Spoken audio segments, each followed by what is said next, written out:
ng kabisado. Isang magandang umaga po sa inyong lahat. Ako po si Melissa Rachel A. Dantosa sa ika-4 na paikot.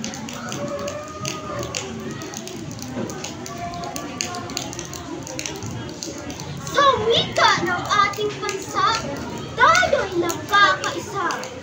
Filipino at katutubo, mayaman sa kasaysayan.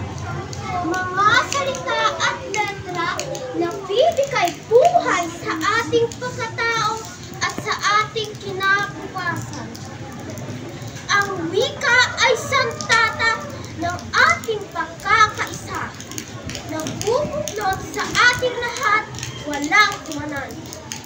Sa pamamagitan ng wika, tayo'y nagkakaunawaan at nagtutulungan upang umunlad ang bayan.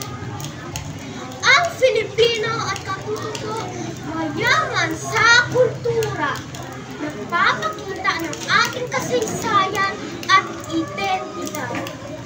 Sa paglinaw ng wika, tayo'y nagkakaroon ng lakas upang ipaglaban ang ating karapatan at kalayaan.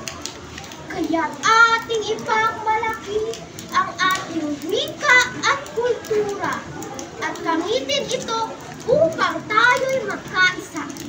Sa pagkakaisa ng bansa, tayo'y magtatagumpay at magkakaroon ng pag-asa, pag-unlad at kinabukasan.